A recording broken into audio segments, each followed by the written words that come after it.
Hello, everyone. Delighted to be here. My name is Anna Triandafiliou. I'm the Canada Excellence Researcher in Migration and Integration at Raj University, and I'm chairing this session of our Generous Futures Newcomers Redefining webinar.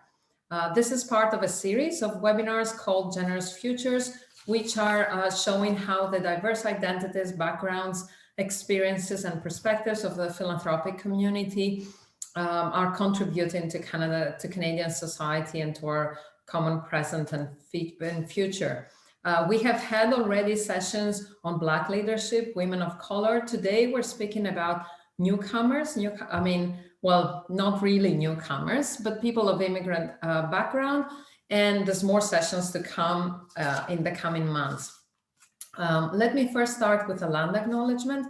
I'm connecting here today and I'm hosting this event from the Toronto, which is the Dish with One Spoon territory. It is the traditional land of the Hodenosaunee, Anishinaabe, and Mississauga tribes. And the meaning of the Dish with One Spoon is that we should all, the dish is this territory and the resources that it offers to us, and that we should all eat with one spoon, in the sense that we should take care of this territory and share our resources. And the peoples of this land invite other First Nations and other newcomers in sharing these resources and respecting this land. I take a personal position in this, and I acknowledge that I'm a guest and I'm also a settler, and I'm trying still to figure out, what is my role in this and what are my obligations to this land. Having said this, let me, without further ado, start by thanking our TD Bank Group, which is our lead sponsor for this series of events, and without whom these events would not have been possible.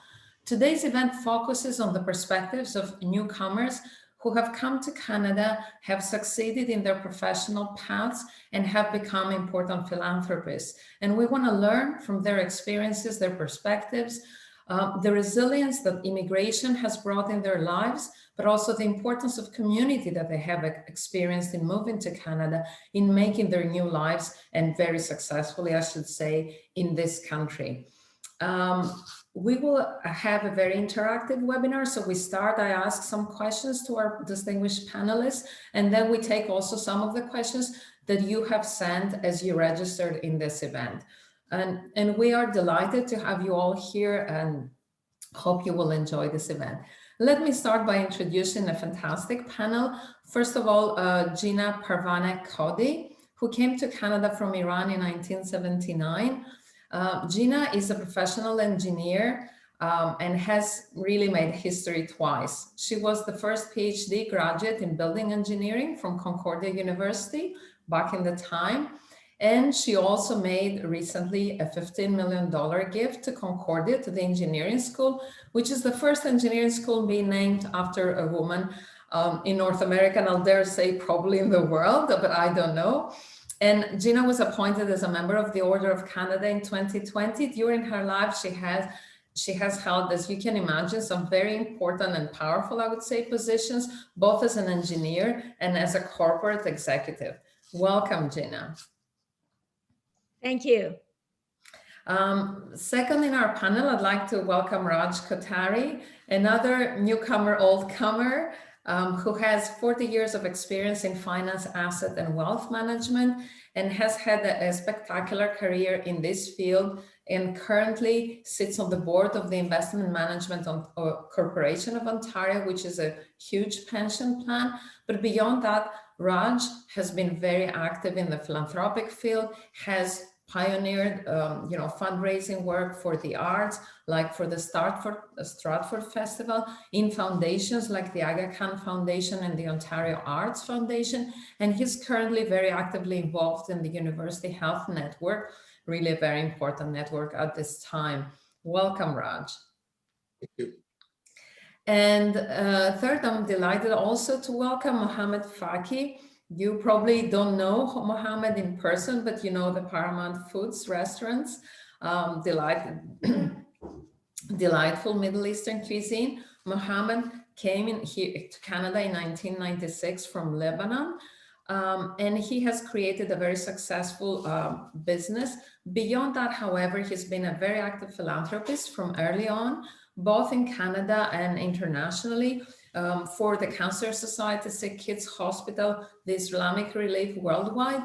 And Mohammed was at the forefront also with the Syria Lifeline project of Ryerson and generally in welcoming and providing jobs for Syrians in the last 5 years. Welcome, Mohammed, in our company, I would say. Thank you so much. Let me ask you, all three of you, this one question that can bring you a little bit back to your childhoods. What is your first memory of giving, of generosity, and how this has informed or inspired your decisions later in life? Gina. Thank you. I have to go back when I was a little kid in my house in Iran, where my dad used to bring, believe it or not, people who were addicted to our home. They would sleep overnight, and the next day he would take them to the hospital to start their new life of quitting their habits. And at that age, I was told that this is a disease that we need to help to stop.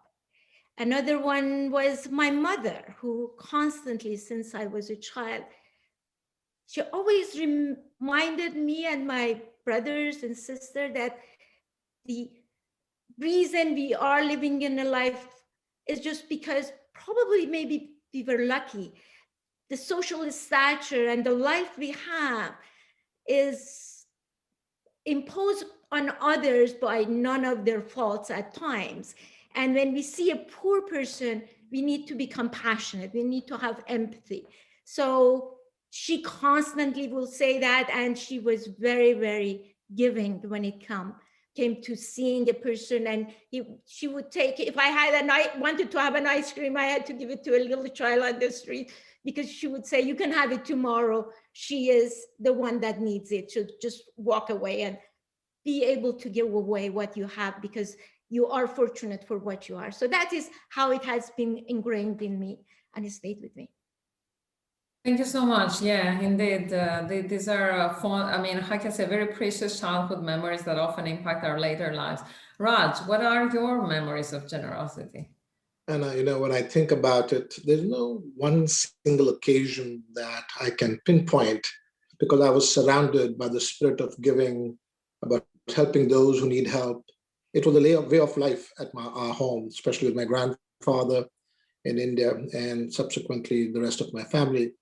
But it was not only my home that influenced that spirit of giving, but also I spent 11 years from the age of 5 in a school which was run by Jesuits. And I can tell you that they ingrained the spirit of giving, the spirit of charity and kindness through our conscience. And I will never forget what that school did for me in making me aware of the needs of not just mine, but of others. And then, of course, the Boy Scout movement at the school, which I was very much part of. It was all about giving and serving other people.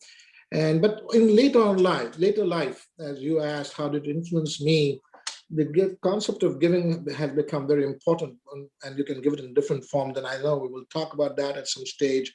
But what I have learned lately in the last 25, 30 years is that giving while living with a warm heart, with a warm hand, is more important than giving with a cold hand. So that's just been my experience with giving. Well, thank you. Yeah, I agree also that it's important because giving is also, how can I say, gives pleasure to us. And I think what you also note is the importance of having the whole context, the whole community feeling in this. Mohammed, tell us about your memories. Well, thank you very much. And I would like to address the second part of your question, how those memories influence the perspective on this topic of giving back. I always say everything in life is like a muscle. More you do it, stronger you become at it, and better you become at it. And especially when something's so addictive. I find giving back and helping others so addictive. It's the best feeling in the world. And once you experience it once, you want to do it again and again and again. And my memories mostly is my mom had a sadaqah box.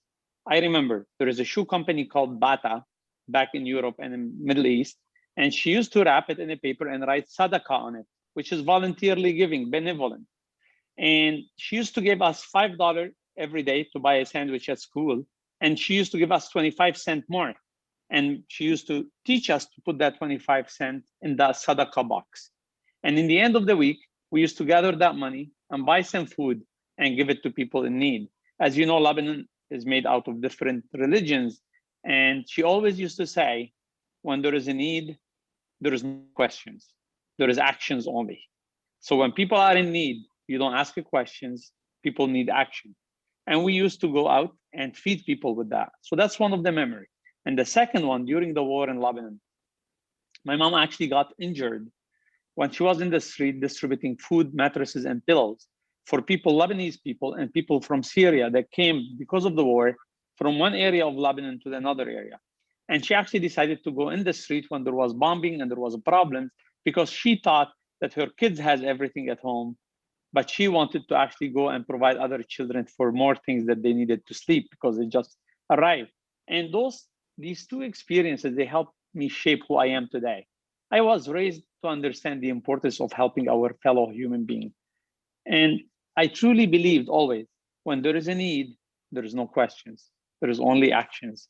And that's why I feel, number one, I enjoy it so much. It's so addictive that I want to do it always. And last thing for everyone, I'm a father. We always want our children to up to something more than money, more than the internet, more than video games. There is nothing better than teaching children kindness.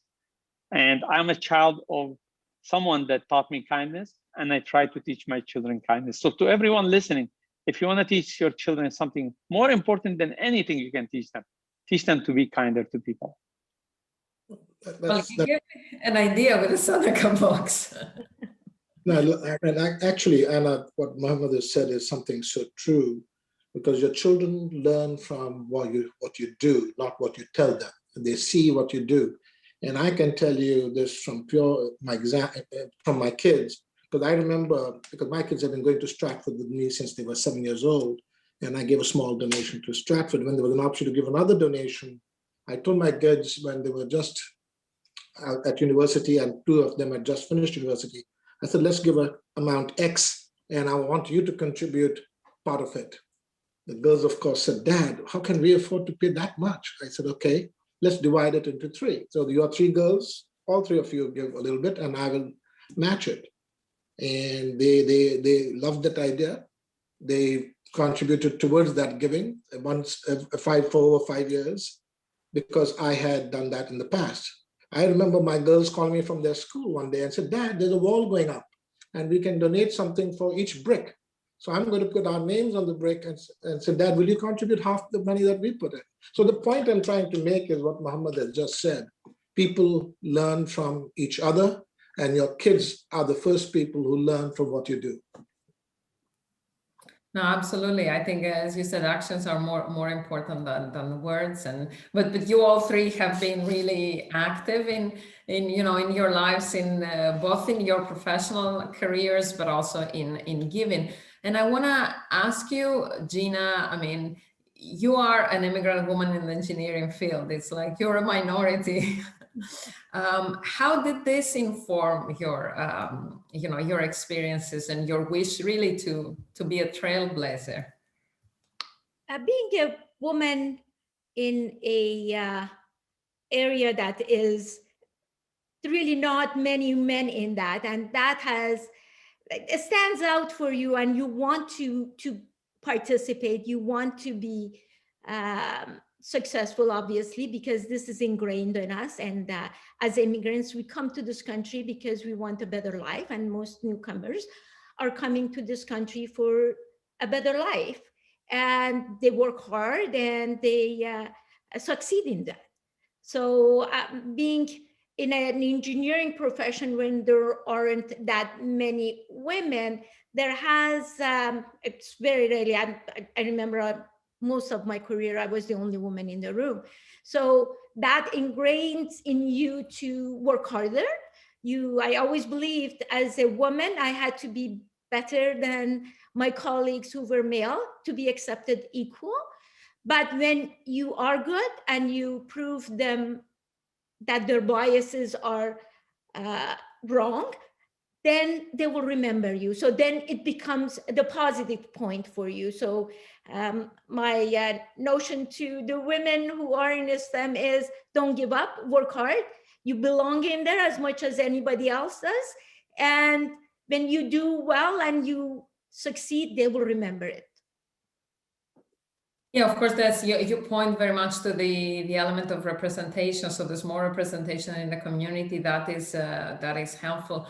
I want to ask also, Raj, in terms of in broader terms, in terms of newcomer representation in the corporate sector, and whether you found this to be almost an asset, as Gina said, or what would be your advice if you were back to give an advice to the young Raj, I don't know, 30 years ago? When I look at your question, there are two parts to it. One is, was immigration as an asset?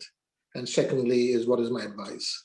So immigration in many ways, in my view, created a brand new playing field for me.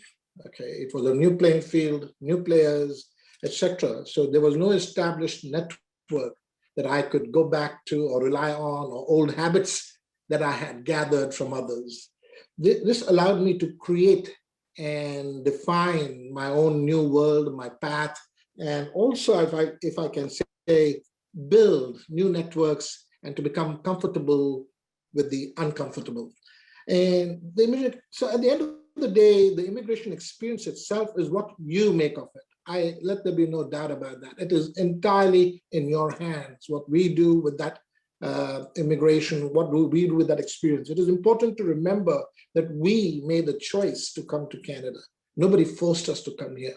And therefore, I'm a big believer that it is important to respect the traditions of the country that we have come to and leave our baggage where we come from. And at the same time, important to establish our credibility in our chosen field. Once you've established, like Gina said, once you've established that credibility, then it doesn't matter whether you're a man or a woman. She is a live example of how you can push and establish your credibility. And once that is established, you have set your own purpose, you have created self-awareness, and you know what your objectives and goals are. So my advice is very simple. Again, is get engaged in the new communities that you have now become part of, build new relationships with diverse people, keep an open mind, put yourself out, be collaborative, and remember that nobody owes anybody a living. It is up to us to make, and our backgrounds, our education does not entitle us to anything.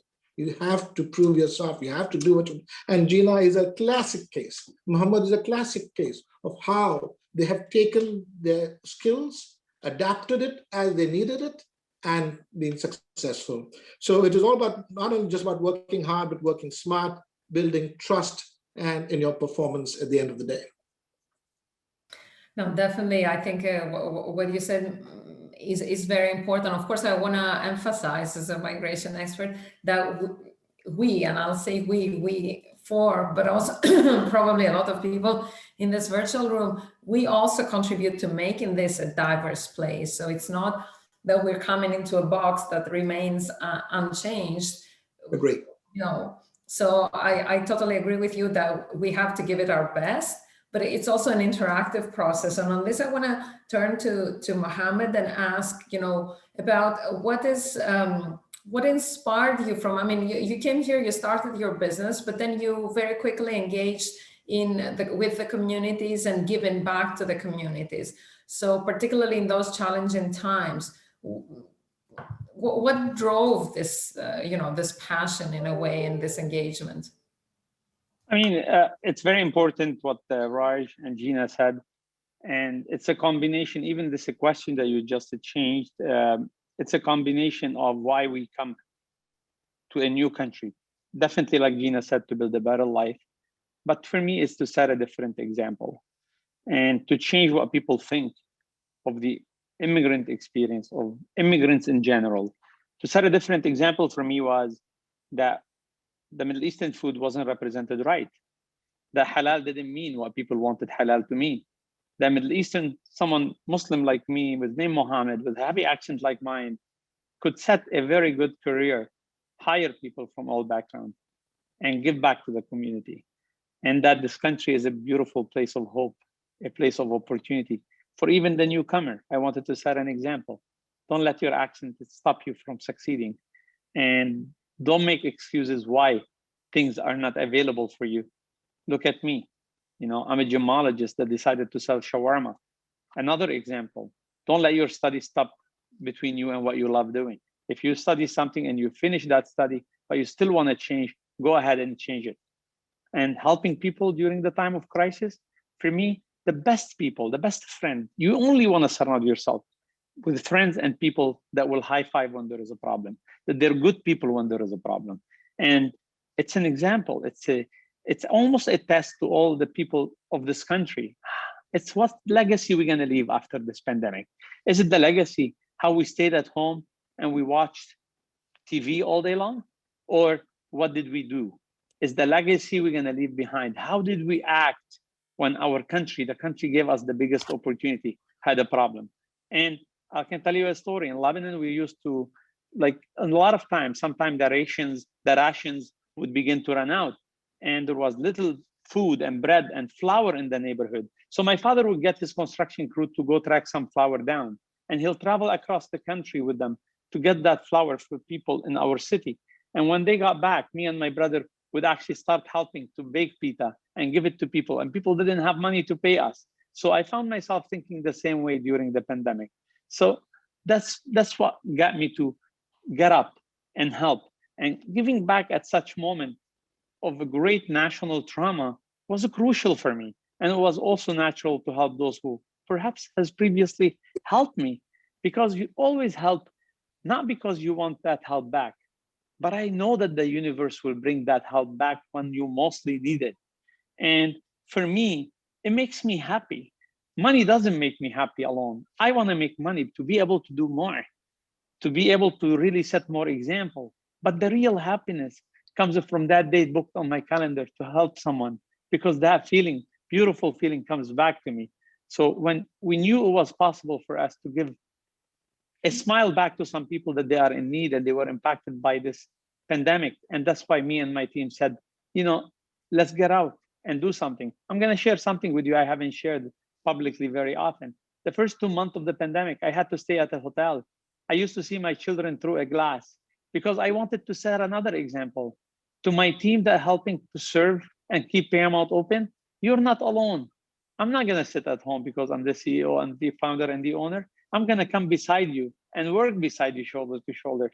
And to the people in the community, no, this is the time that you need us to help you.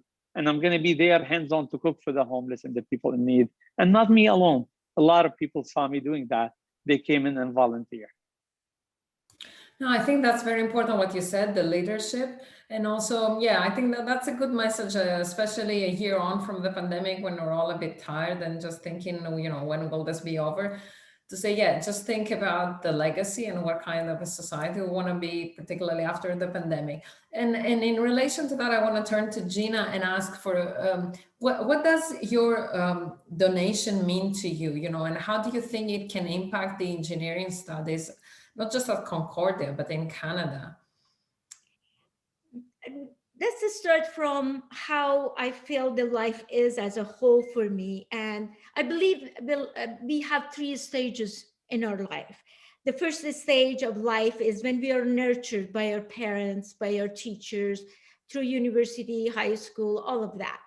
And the second stage of life is when we are forging our own life, which is, it's all about us, our job, our work, our home. We are establishing ourselves in the society.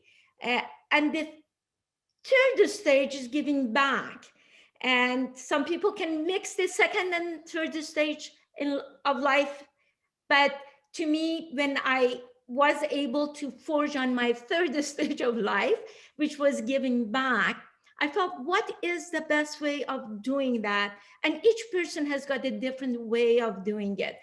Me coming to Canada during revolution from Iran, I had $2,000 in my pocket. I arrived at the university gave me a scholarship, changed my life overnight. So that is something that was kind of stayed with me. But the reason I wanted the fact, my donation to the university and changing of the name was not for me. It wasn't, I really didn't care about my name and leaving a legacy of Gina Cody. It was not about that. I felt quite heartened and that there is no buildings, there is no faculties of engineering or a lot of other faculties named after a woman. How can we set examples and role models when we don't see it? So to me, the first notion was trying to bring a role model in a STEM field in the fourth industrial revolution era, which if women don't get into engineering and computer science, they will be left behind. There won't be many jobs that they used to have. So that was the notion of making a statement of we as women belong to this society, whether it's STEM or non-STEM or anything else. The second reason was that the whole notion of the girls that go to school, it's amazing. I have got so much fulfillment, as both Raj and Mohammed kept saying, how much you gain back. I got back way more than I have given. That when I see and speak with the young women and girls who are at university, they feel they belong. It's amazing. That notion of belonging is an important aspect of the life and progress for women in STEM. So that was the second reason. And the third reason that I gave to university, I believe universities are institutions for change. If we want to have a better society, better future for our children and those who are coming after us, institutions are one of the best places that we can encourage change. They are the change makers. And by donating to institutions and universities, the institution of higher learning, we have started the dialogue. And us as immigrants being involved, it makes it even more important because we talk about diversity, we talk about inclusion, why immigrants are important to the society. So we need to set example and let people know that we are part of that society. We are changing it. We are not taking it for granted. We want a better country because we are here. It's our country now. So we are going to make it better. And there you see the other two, they are way better than me. They are, they're so articulate and how important giving is. And we are just very small examples of many, many immigrants who are doing great things in this country.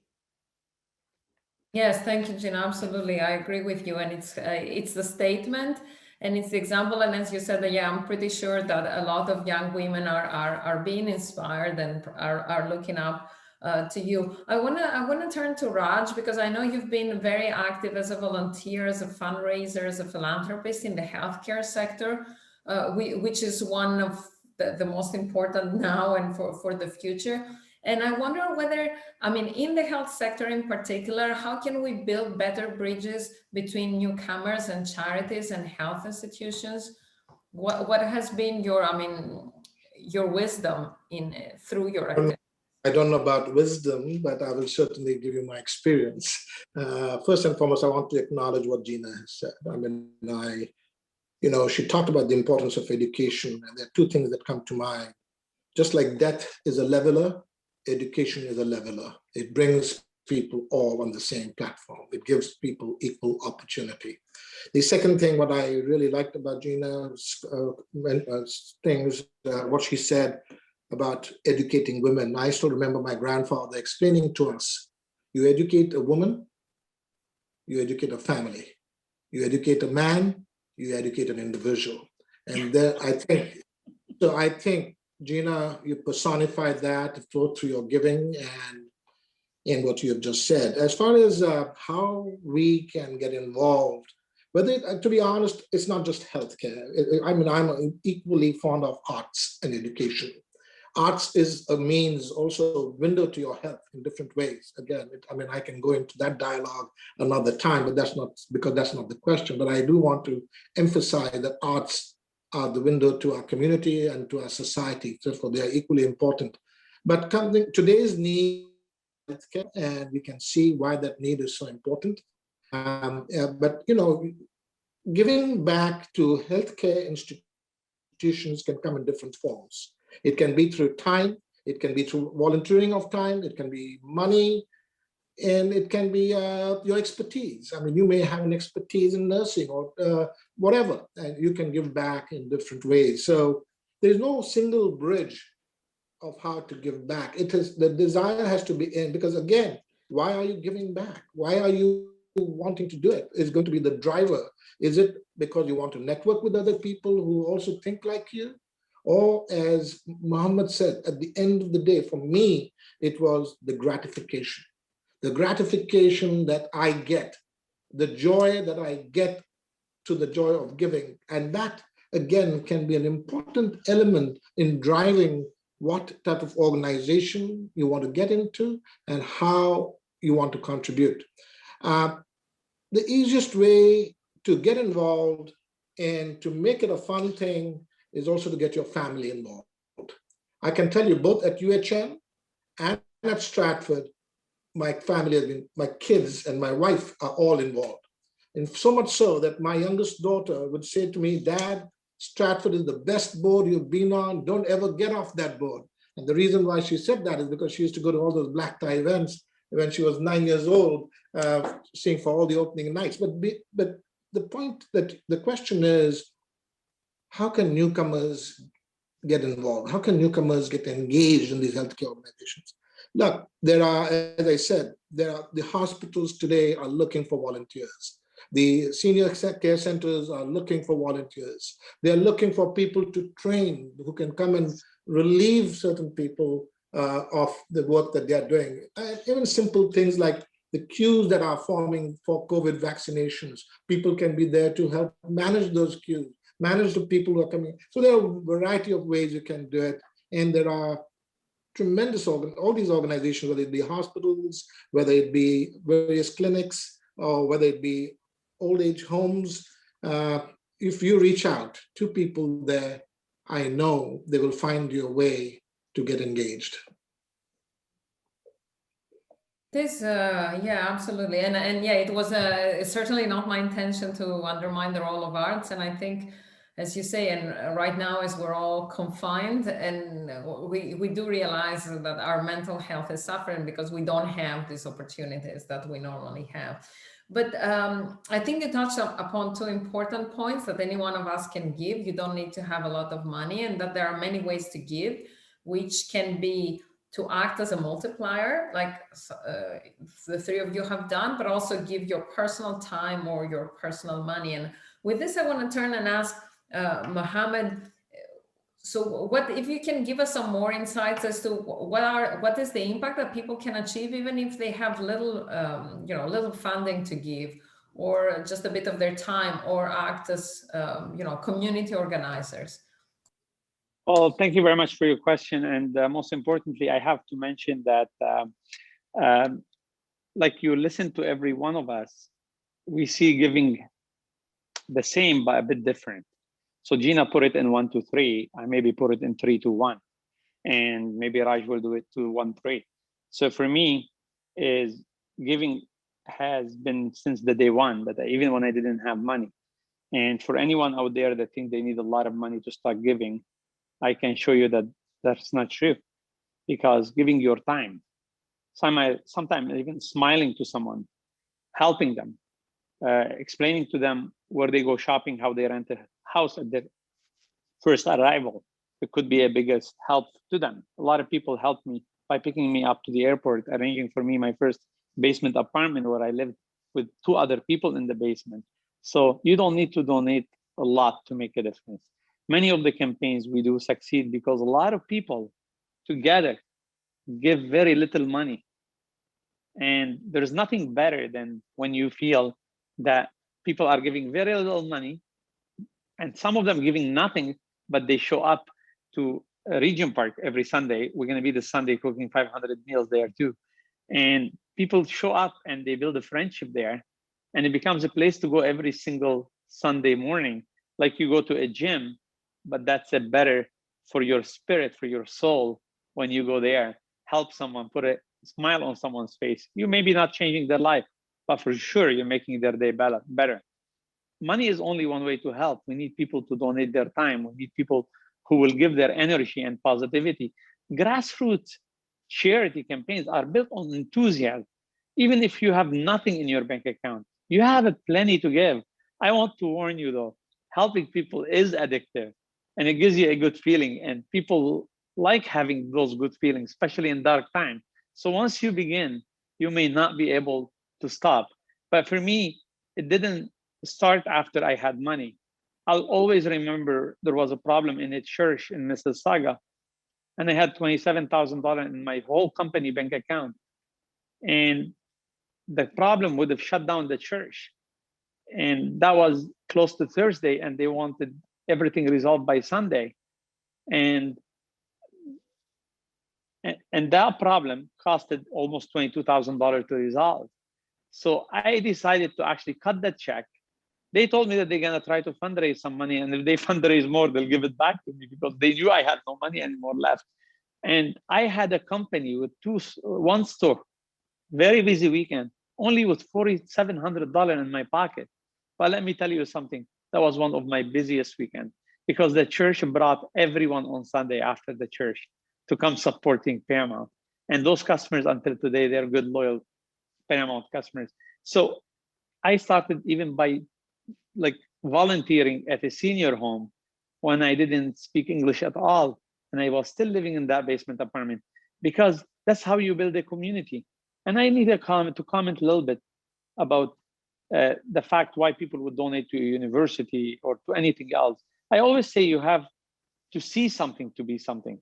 So you need to see someone else doing good in the world, and then maybe you get interested in being like that person or doing something similar to what they did. And you have to help newcomers and immigrants to find their way. You can't push them and pressure them to donate. They'll donate only once. But if you want them to really donate and always be a giver, you want them to find their way and find their space and make them feel welcome and to buy in and resonate. And that's why we need more diverse team in universities. And that's why we need to get to celebrate more immigrants and newcomers, because we do become what we celebrate.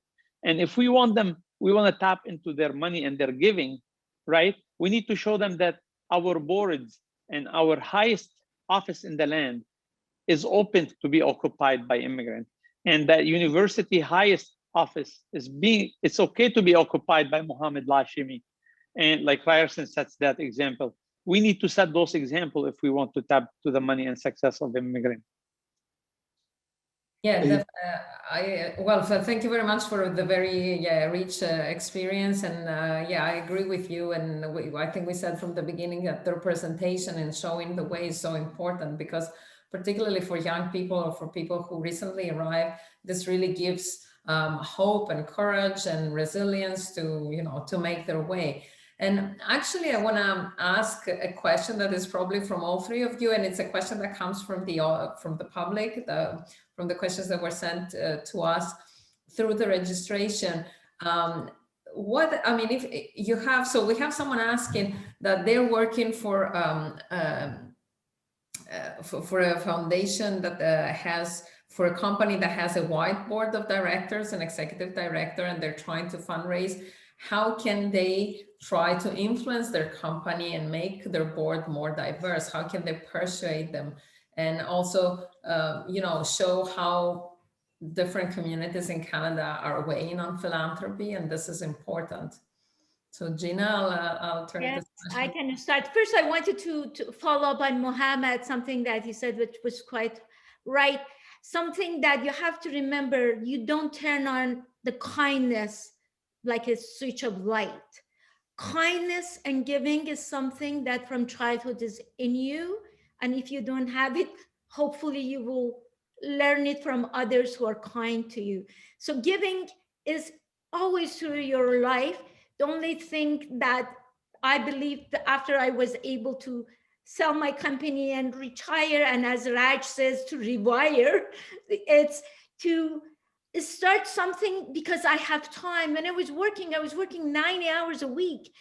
I couldn't devote my time and efforts to do more. By the time I retired, I had more ability. I had the resources and I had the time. I had devoted, as many of you may know, like EDI is the source of my contribution to the university. EDI is something that I constantly talk about. It's something that I want to change in our society.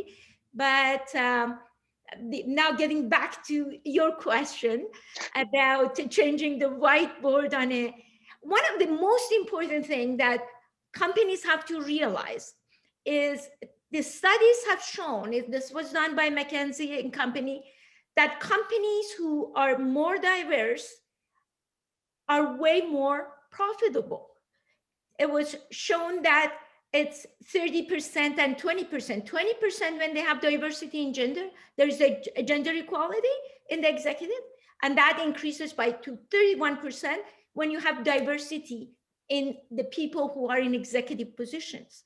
So how can you bring that diversity into your institution or in your company if it is only comprised of only one segment of society?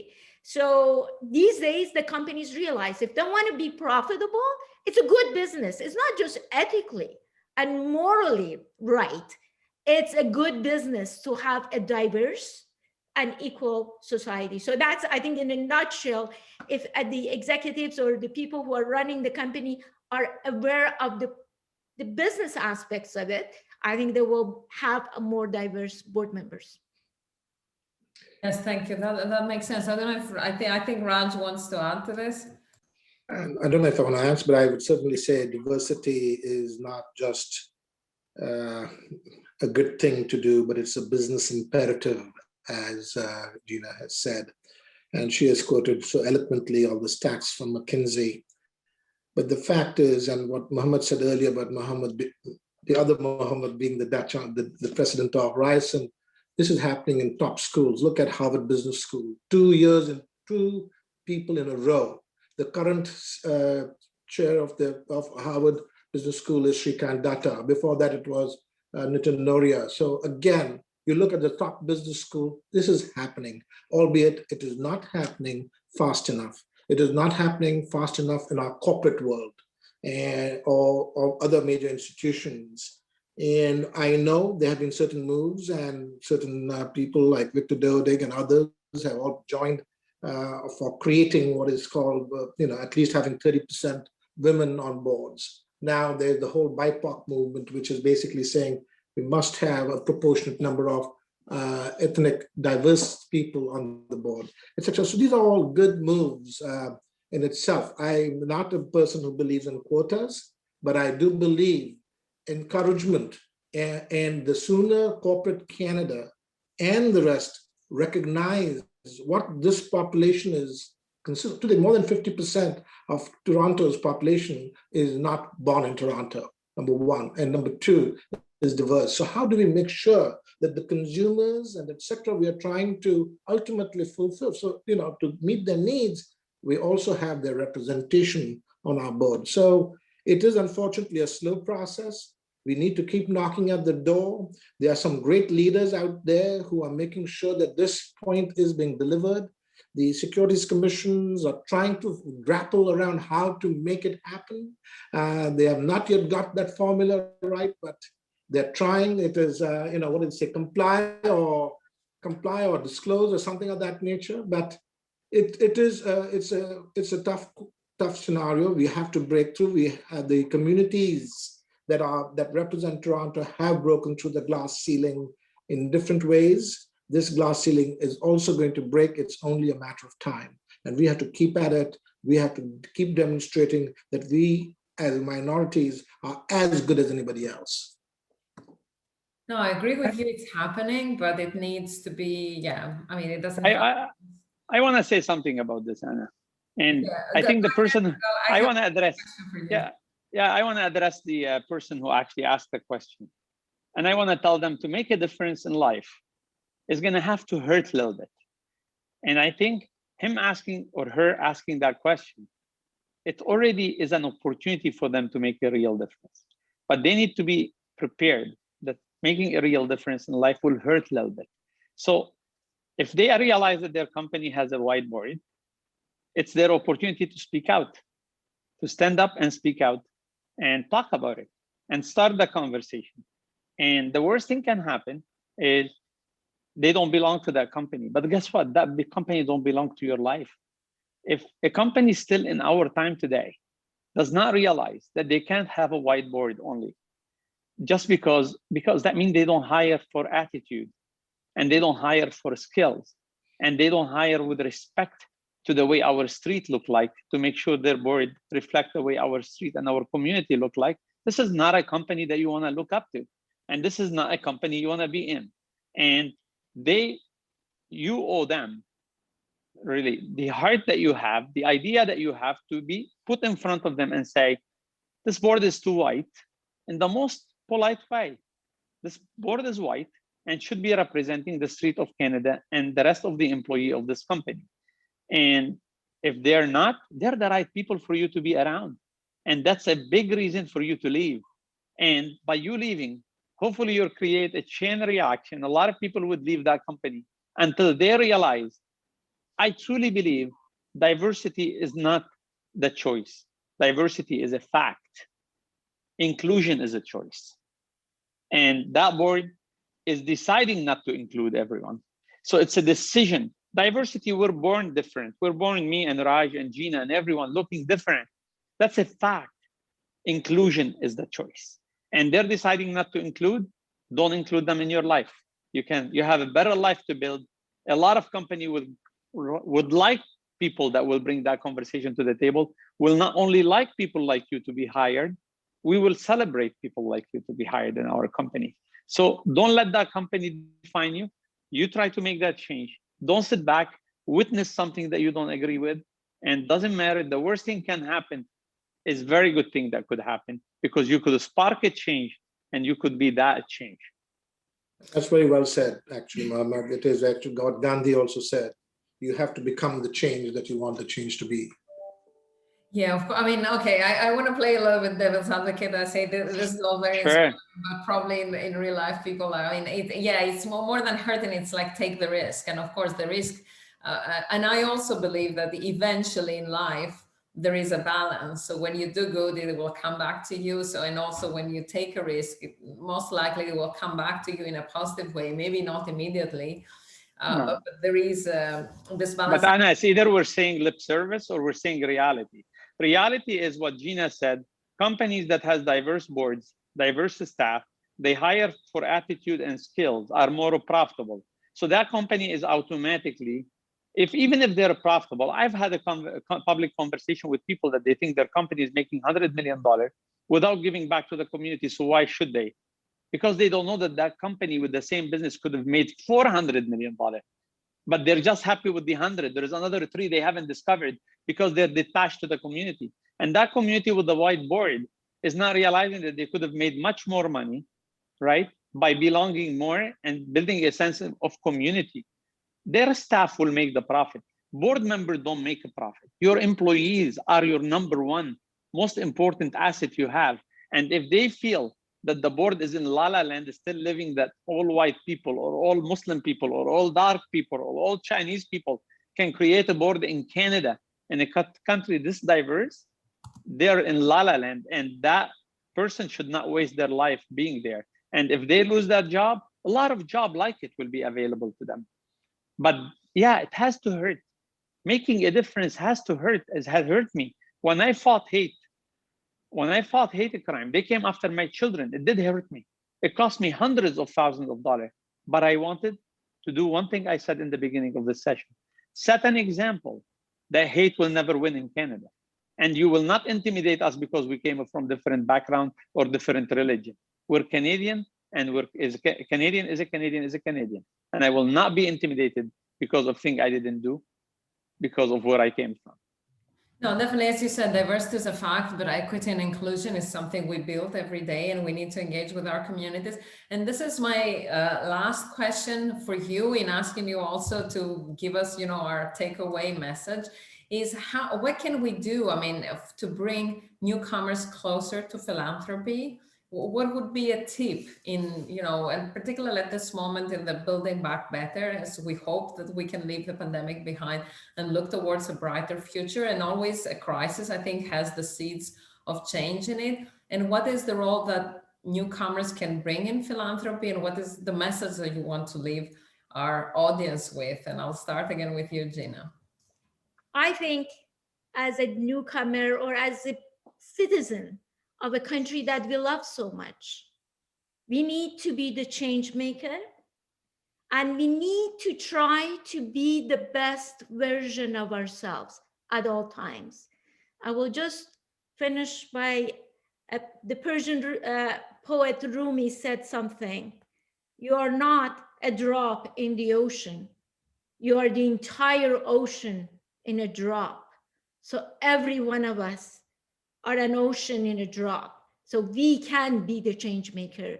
We can be better version of ourselves. So that's my message to everyone who is there, how you can make this country of ours and this world of ours that is connected. We are living in a global world, whether we want it or not.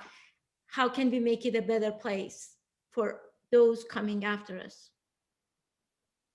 Thank you, Gina. Yeah, that's a beautiful, very poetic phrase. We are, each one of us, we're a drop in the ocean, but the whole ocean is in that drop. Yeah. Raj.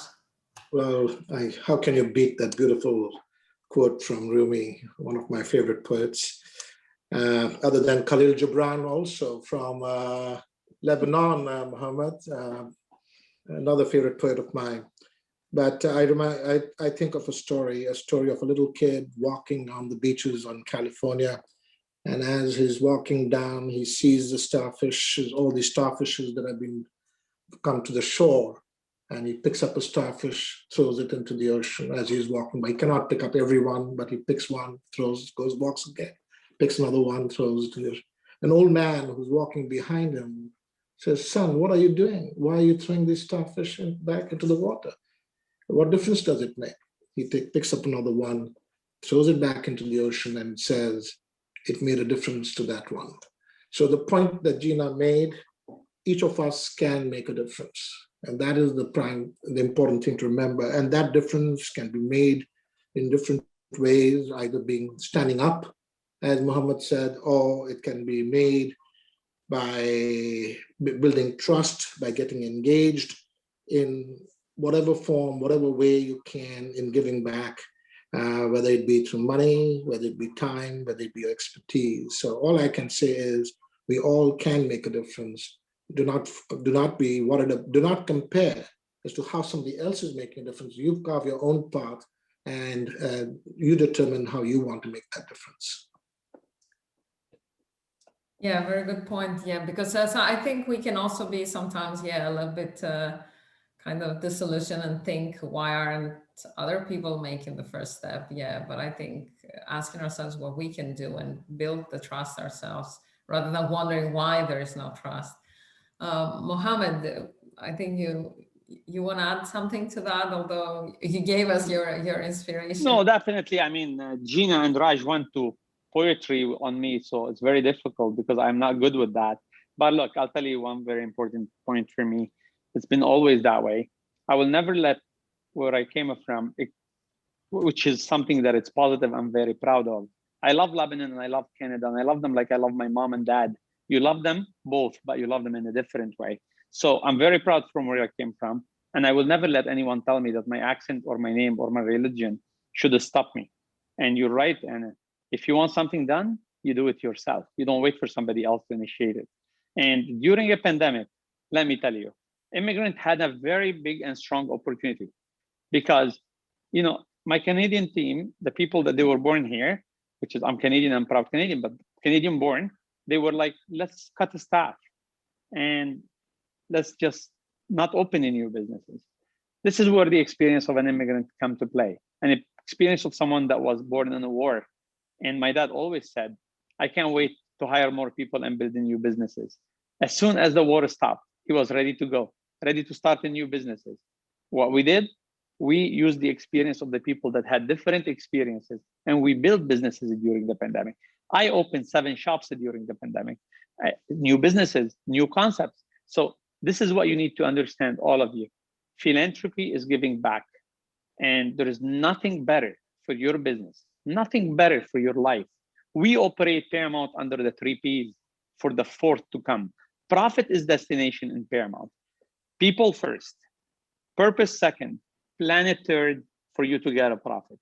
So when you get engaged in the community, as a newcomer, as an immigrant, you're doing good, and the world needs more good people to do good things. Especially in this time, the world needs more good people who are willing to do good things. And if you can be part of that, if you bring that immigrant experience to our country now, when our country needs it, Canada is a beautiful country. I love its people. All what they need is to break more bread with them, tell them more what we are, who we are, what we stand for, and included that at the heart of that, showing them how beautiful our hearts and how kind we are. There is nothing can win against kindness, and there is no one can stand up against kindness. So be kind in whatever you do. I know you all could be stressed, the people listening. I'll tell you from someone coming out of a war, the light will come, and a great day will come, and we will all agree to it together. But it will feel better when we do it together. Come out and help someone in need. It will not only help you, it will help them, it will help you, and it will help a lot of people watching you doing it. Thank you so much, Anna, for today. Well, thank you all for today, because I think not just with your words today, but with your actions through a lifetime, you're showing exactly that, what we discussed today, that not only building your own, of course, life and career and profession, but also giving back to others, to the community, to people we know and to people we don't know, whatever we have each time, whether it is time or money, or even just building networks, helping people, fundraise, helping foundations. I think that this is quintessential in philanthropy. And yeah, I can only be jealous for your accomplishments, but I also am very happy that we have had the opportunity to host you and to have our audience, even engage. We had some time for their questions. Just beyond a big thank you to you, a thank you to our sponsor, TD Bank Group, but also to a host of promotional partners, the Association of Fundraising Professionals, the Greater Toronto chapter, the Canadian Association of Gift Planners, Canada Helps, and Imagine Canada, who are all, a very big part of philanthropy in Canada and of helping us build better and build back better after the pandemic. For those who are interested in this very special Generous Futures webinars, the next one is on 1st June, and it's going to be about the LGBTQ communities and how they build communities and give back to the communities. And we're very happy to create this network of, can I call it, community philanthropy and community feeling of how to build a better Canada and also globally. You will receive an email with the recording of the session. Please share with your networks. And of course, you will receive further information for the 1st of June event. Gina, Raj, Mohammed, thank you very much again for your time in your busy schedule. And I look forward to break bread in person when the pandemic will allow.